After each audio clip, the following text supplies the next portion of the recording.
All right, guys, welcome back. I know that these videos are all over the internet, but I got it in a little late. But I'm gonna give a different type of review, just from a normal person buying this stuff with their own money. So yeah, here it is, the Insta360 Go Ultra. Now, right before this was released, I knew it was coming, so I put up my Go S for sale. Now, there was a problem I constantly had with my Go S, which I don't know if they fixed it yet with this, but my Go 3S. So, you know, when you remove this, it'll keep a you could go a certain distance. In other words, you can't really see the bars, but they have there you can kind of see the connection bars right here, how it's full bars. It would weaken over like a month or two and never go back, and there was no way to reset it. In other words, when I first got my Go 3S, it could go across my house, which is a tiny home, so it's like from one end to the other and still be on full bars, right? But over time, it would make it where it wouldn't even be full bars when it's this close. And then if I would grip it like this, it would, and I was like this close, like this is still full bars, right? This is still showing full connection. It would lose connection and say searching for camera, disconnected. And it would happen. Now, I took care of my camera. I went through 3 of them, Go 3Ss, that all got that same problem. I even shipped it into them. Their 1-year warranty replaced one of them, so they knew. They looked at it and it was a problem. Let's just really hope that they somehow fix that, or that won't happen. I don't know if it's something in my work environment, because I'd bring it to work, or something. It was something with the wireless mechanism. But anyways, let's get into it and just hope that they fix that. So when you get this is just a standard bundle right here. And what you're going to get is your little lanyard necklace pendant. And then it has this, which I wrap around it so you don't lose it. And it has this little connection here like that. So every time I wear this, that way this is around your neck. And you're just not going to lose it if you're jogging or something. It's just kind of a extra safety measure, and that's why it's called like the safety cord. So kind of makes sense. So look, if this thing's like this, so you're just going to want to keep that little thing, that little ball there attached. It comes off real easy, just like that. You put some pressure, it has a latch type of thing. I think they did mess up because they know people are going to be wearing it like this. This is where it's upright. They should have had this. This should have been on the top, on either or corner right here.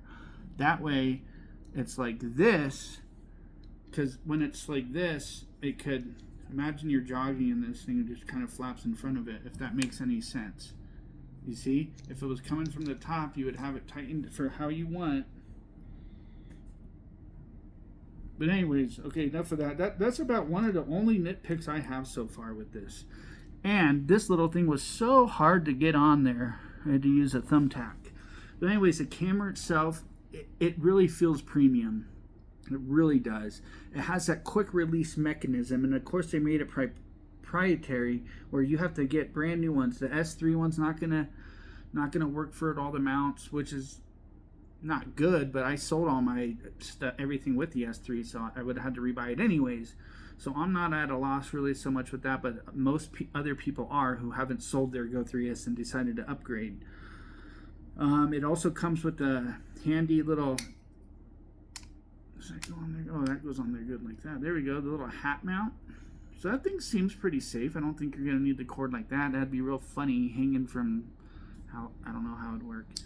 They make the bracelet one that connects here. I'll probably get that when it's readily available on Amazon. But the camera itself is nice and small. And let me show you one setup I do, because I run a thrift store and stuff, and if I'm ever encountering something going on, someone stealing or a confrontation or something, I want to be able to easily just turn this on, and then I set it where it's double tap to record. And let me explain why I like to do that. I'm going to show you in the settings too. So this is what you want to change. I highly recommend you do the settings like this. Okay, so you're going to scroll down. Here, let me get into there. Whoa, see, because I'm looking at this backwards. Settings, So you're going to go into settings, you're going to go into general, and from general, you're going to go to, okay, back that up, sorry. Just in settings, you're going to go down to standalone camera button. Standalone camera button. You get these two sections. It says single press. I have single press to photo, and then I have double press for record. It comes reversed when you get it out of the box. And the reason, because I'm moving around a lot and I'm likely to press that button, I don't want it to start recording and drain the battery, and then when I go for it, I'm like, what? I get like a minute of recording. So I'd rather have a few snapshots I could delete rather than the battery being drained, if that makes any sense. So it's one time to turn it on when something's going on. So like I caught someone stealing or something, I gotta confront them so I have some evidence if there's a bad confrontation. Once to turn it on, and now look, I'll press the button again. That just takes a photo, right? Because I might accidentally bump it when that's going on. Because what if I'm working and I hit it, turn it on, and then press it again? It's unlikely I'm going to be working, accidentally hit it twice in a row. So twice in a row, boom. And this has vibration. The Go S, I don't think it did on the camera itself. I think it might have on the pod. But this is great. So I could feel when it's recording now. And I would also, if you're trying to be discreet, you could dim these lights. I have it dimmed. I mean, I would turn it all the way off. And you do that in the settings here. And then you just kind of know it, and you know it by feel. Like one time to turn it on, twice to start recording, and then once to stop. Or hold the button and turns it off. Because it's recording. I have the light flashing. I'm going to probably eventually turn off the light. See, I get that wonderful vibration to know what's going on there. So those are settings. That's the settings I would highly recommend you mess with. And the sound. I don't like the sound. I don't want someone to know, you know, I'm catching someone stealing. I'm going up there. They're like, what, you're recording this? You know, they hear a beep go off. So I just say I'd turn mute on the sound. The vibration alone is enough signal for me. So it's wonderful how they added that back in there, the vibration. And now the pod, because right here I have, right here's the original Ace Pro. It's about the same size. So let me show you them. Right, so the same case I was going to use, because it's a waiting list to get the actual case for this. It could fit in there, but it's still a little loose. I don't like that wiggle room if it's in my pocket. I might still use this case for now until one comes. But then I found an old GoPro 10 case. And the only problem with it, it was one meant for the stick, so it doesn't zip all the way up, but it fits nice and snug in here, so that's really cool. But that's not what the video is about. The video is just about, you know, my first impressions, my first thoughts. I know they have a white version.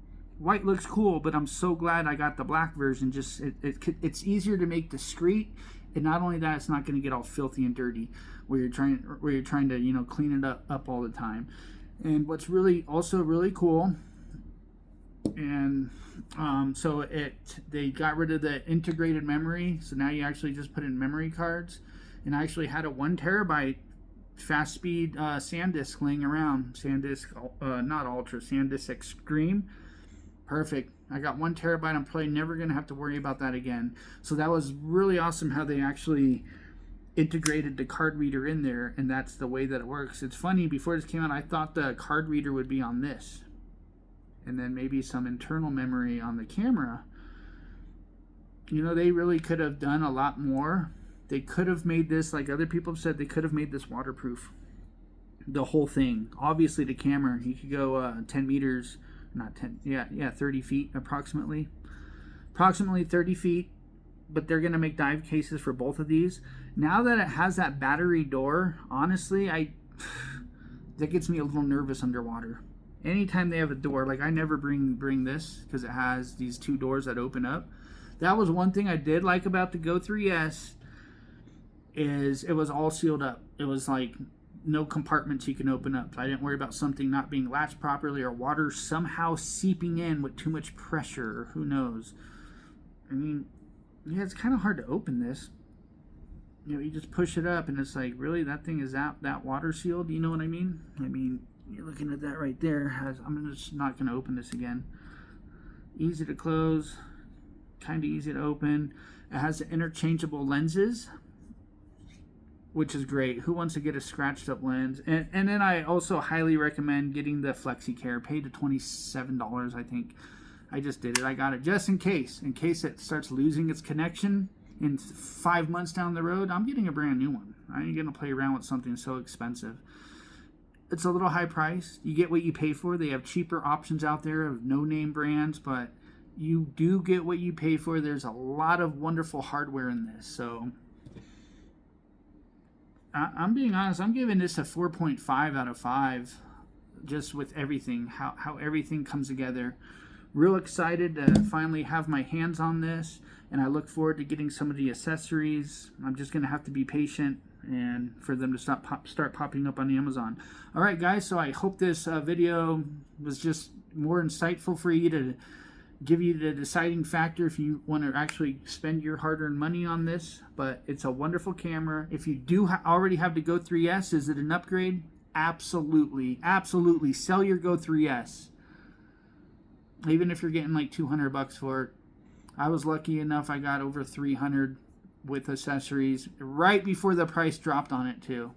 But anyways, it's an upgrade. It's wonderful. It just I actually don't miss the pill form factor. I like this. I like this new. It's just a square. I mean, it's wonderful. The magnets are stronger. All right, guys, that was kind of a longer video than I anticipated, but I thank you guys for watching. Go ahead and comment any input you have. I showed you those cool settings. That's how I'd like to use it, like when I'm wearing it. All right, guys, God bless.